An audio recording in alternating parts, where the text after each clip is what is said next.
आपण बघितलं असेल आई तुळजाभवानीचं तीर्थक्षेत्र, जे महाराष्ट्रातलं 3.5 शक्तिपीठापैकी एक आहे.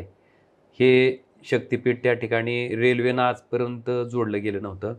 2014 मध्ये पंतप्रधानांनी या रेल्वे मार्गाची घोषणा केली होती.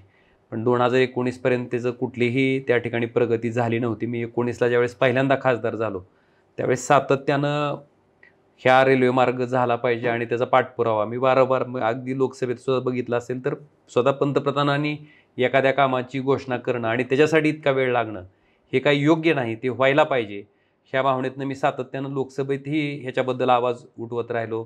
त्यावेळेसचे जे रेल्वे मंत्री होते त्यांच्याकडे मी जात राहिलो आणि त्याचा परिणाम असा झाला की सोलापूर, तुळजापूर, धाराशिव हा जो रेल्वे मार्ग होता त्याच्यापैकी तुळजापूरपासून धाराशिवपर्यंतचं 2027 मध्ये मार्च 2027ला त्याच्यावरची इंजिन ट्रायल त्या ठिकाणी पूर्ण होऊन जाईल.